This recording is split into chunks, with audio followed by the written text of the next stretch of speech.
ces inquiétudes par rapport au processus. Alors, il y a eu des inquiétudes qui ont été soulevées, d'abord par rapport aux difficultés rencontrées pour avoir un casier judiciaire. Donc, jusqu'au moment où je vous parle, il y a certaines localités où les gens ont du mal à avoir un casier judiciaire. Donc, la question a été agitée.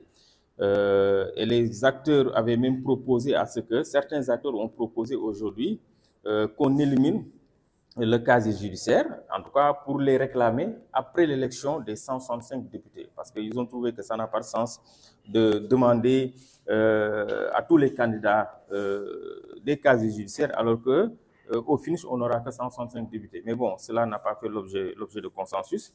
Et l'autre inquiétude qui a été soulevée par les acteurs politiques, c'est par rapport au format du bulletin. Vous savez, lors des élections législatives, on aura un format en 4 qui est beaucoup plus grand que le format où on utilise lors des élections présidentielles.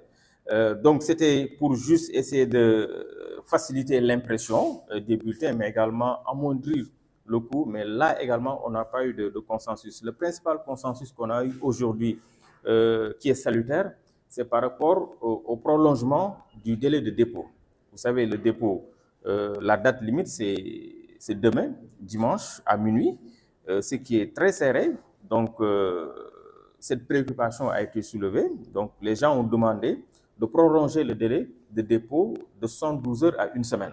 Donc, c'est ça qui a fait l'objet de consensus. Et le ministre, effectivement, a pris bonne note et il va remonter l'information aux autorités compétentes, notamment le chef de l'exécutif, pour voir maintenant comment ils vont mettre ça en exergue ou bien comment ils vont dérouler en tout cas la mise en œuvre de ce prolongement de ce délai de 72 heures à une semaine. Donc c'est quelque chose qui est vraiment qu'on doit apprécier, le fait qu'aujourd'hui les autorités acceptent de prolonger le délai de dépôt.